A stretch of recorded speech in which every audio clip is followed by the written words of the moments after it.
Bonjour à tous et bienvenue dans Cult & Click, une émission d'investigation. Ce soir et aujourd'hui, nous allons étudier le dernier trailer de Walking Dead. Dans sa dernière partie, évidemment, des images un peu choquantes ont été diffusées à la fin du trailer de Walking Dead.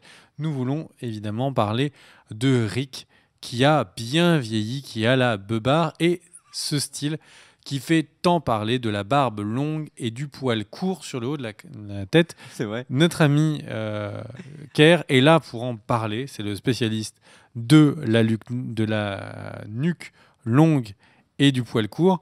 Mon cher Kerr, qu'est-ce que tu voulais dire de cette partie ? Alors, le trailer a été diffusé au Comic-Con et à la fin du trailer, donc quand on voit marqué The Walking Dead, quelques secondes après apparaît une canne dans une ambiance très onirique. On a l'impression que c'est un rêve. Alors, il y a beaucoup de gens qui ont loupé cette scène, et notamment moi. Je l'avais pas vu dans le trailer quand ça s'est terminé, où je suis passé à autre chose. Et j'ai vu quelqu'un donc sur Twitter nous tweeter l'image de Rick barbu. Et des mecs derrière répondent mais c'est quoi ce truc, c'est un montage, c'est pas dans le trailer, on l'a vu et tout. Bref, beaucoup de gens ont loupé cette scène. Si vous l'avez loupé, on voit Rick donc dans un lit se réveiller et très clairement c'est un clin d'œil au réveil de Rick au début de la série et c'est un clin d'œil également à une énorme théorie qui circule sur The Walking Dead. L'idée de cette théorie, c'est tout simplement que Rick se réveille à la sortie de son coma et que tout ce que l'on a vécu dans la série, tout ce que l'on a pu suivre, ça n'était qu'un rêve de Rick qui se réveille tranquillement. C'est ce que veut nous faire croire la vidéo, le trailer du Comic-Con. Le réveil de Rick dans une ambiance un peu de rêve, sauf que moi je n'y crois absolument pas. Ou alors, c'est autre chose, mais j'en parlerai donc de ma partie dans une troisième vidéo. Non. Donc du coup, non, mais j'en parlerai en fin de vidéo parce que c'est en rapport aux comics et du coup, tout le monde ne veut pas être spoilé des comics. Mais ça, j'y ai pensé aussi. Je sais de quoi tu vas parler, mais je n'y crois pas non plus. Pourquoi ?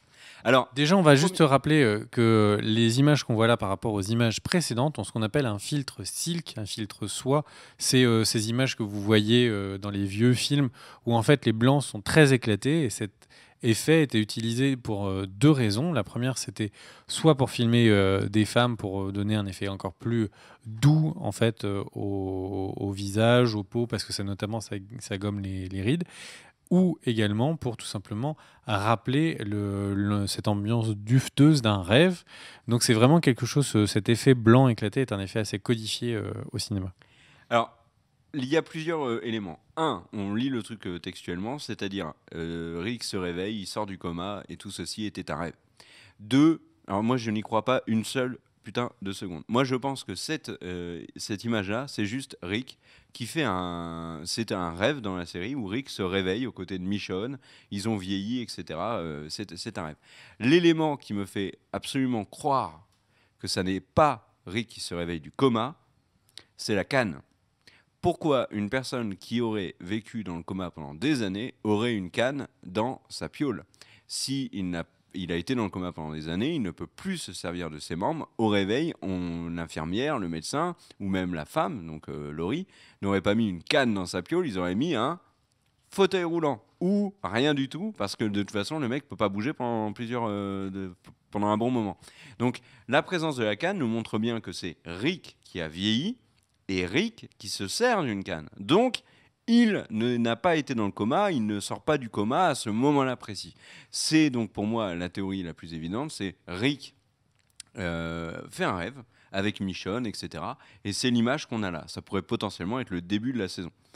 Après, il y a quelque chose où je vais te rejoindre énormément, et là je ne vais pas spoil, mais je vais juste faire référence aux comics. Ceux qui ont lu le comics y ont forcément pensé.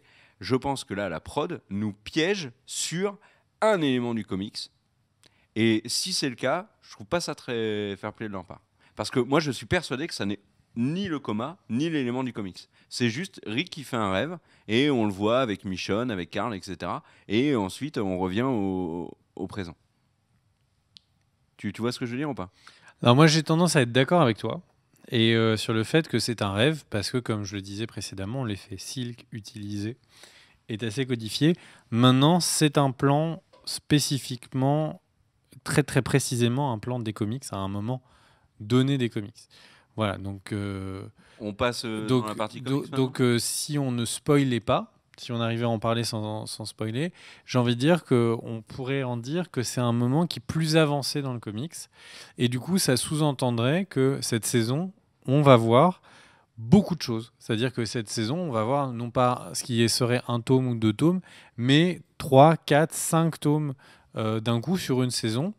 Et même si du coup je comprendrais le message de la production qui est de dire on y allait piano, mais là on met le pied au plancher, ça va cartonner. Et du coup qu'il nous montre cet élément pour que les fans de comics se disent ah putain, mais en fait cette saison elle va aller 3 fois plus vite que ce que Walking Dead est déjà allé. Mais encore une fois, cet effet très codifié du cinéma. Mais Et ce serait bizarre de donner ce cadeau, Il y a- de dire aux fans de la série qu'en fait, cette saison, elle va couvrir l'intégralité de ce qu'aurait dû être 3 saisons. Ouais. mais il y a un problème, sans spoiler, dans le comics. Rick, à ce moment précis, n'est pas du tout de cette apparence-là. Là, il ressemble à Gandalf le blanc. Dans le comics, c'est pas du tout le cas. Pour ceux qui ont envie de savoir ce qu'il y a dans le comics, eh bien on va vous en parler. Pour ceux qui n'ont pas envie, du coup, on va vous laisser le temps de juste mettre le petit pouce bleu et également de partager la vidéo. On va pas spoiler tout le comics, hein, c'est juste un point très précis. Voilà, pour ceux qui ont envie de comprendre qu'est-ce que c'est que ce plan. Et donc, ce plan, attention, on vous a prévenu, Attention, on vous a prévenu. c'est tout simplement qu'il y a exactement le même plan dans le comics de Rick qui se réveille de nombreuses années après la guerre contre Negan. Il y a une ellipse qui est... Alors, De 5 ans. non, Ah, je suis quasiment sûr. alors c'est sûr que c'est soit 2, soit 10, mais je pense que c'est 10. Et le truc, c'est qu'en fait, Moi, je suis au milieu. Kirkman, c'est ça Robert Kirkman. en fait, a spoilé dans le comics, il n'y a pas de durée, mais dans une interview, a spoilé que c'était 10 ans de souvenirs. Bah, moi, il me semblait que c'était ça. Et donc, au final, on voit donc Rick plus vieux, les cheveux plus courts, une barbe blanche plus importante. Ouais, mais là, il est Et donc, en fait, c'est une vraie ellipse. Donc, c'est une vraie ellipse dans l'histoire. Et donc, voilà. Moi, j'ai envie de dire, là, c'est trop mal fait pour que ce soit un vrai look définitif, en fait, de production. Ouais. Donc, non, mais dans les mise faits, également sur un rêve. Il ressemble à rien, là, pour la suite, là. Bah, dis-moi, t'es pas tout jeune non plus. Hein. Non, mais j'ai beaucoup moins de cheveux blancs que toi, mais dans les faits... Attends, t'as vu l'âge qu'il a? Remonte la photo, Daniel, s'il te plaît. Attends, là, c'est Gandalf le blanc, le mec. Regarde ça. Quoique, en fait, dans ma tête, il était beaucoup plus Gandalf le blanc que ça. Là, c'est plutôt Gandalf le gris. En fait, c'est possible que ce soit lui. Mais j'ai vraiment du mal à croire que dans un tout petit peu après le mid-season finale, tu sais, le demi-cliffhanger du mois de septembre, enfin du mois de décembre, il y ait déjà la trêve. J'y crois pas du tout. Alors, cette image-là, si c'est réellement l'ellipse, c'est la dernière image de la saison. Ça peut pas être autre chose. Ça peut pas être au mid-season, c'est complètement impossible. Parce qu'on sait déjà, si on lit un peu les comics, on sait déjà ce qu'il y a au mid-season. Là, c'est pas possible. C'est forcément une fin de saison. Après, c'est jouable. L'ellipse, ils vont forcément la faire dans la série. Enfin, c'est un débat qu'on pourrait avoir aussi. Vont-ils respecter l'ellipse? Parce que en termes de casting... Moi, je veux pas savoir le comics. Hein. Je suis juste au courant de ça. Je veux pas aller plus loin. Je ne dis sur le comics que ellipse. Non, mais je te connais. Non, mais justement. Du coup, on se retrouve pour une nouvelle vidéo. Laisse-moi en parler. Si ils font l'ellipse, comment est-ce qu'ils vont gérer le casting? Parce qu'ils vont devoir vieillir tous les personnages. Et enfin, voilà quoi. Ça va pas être. Il lui coupe les poils de la tête, il lui met les blanchissent, il lui met sur la. C'est un ado, comment tu le vieillis? C'est pareil, il lui met une barbe. Ouais.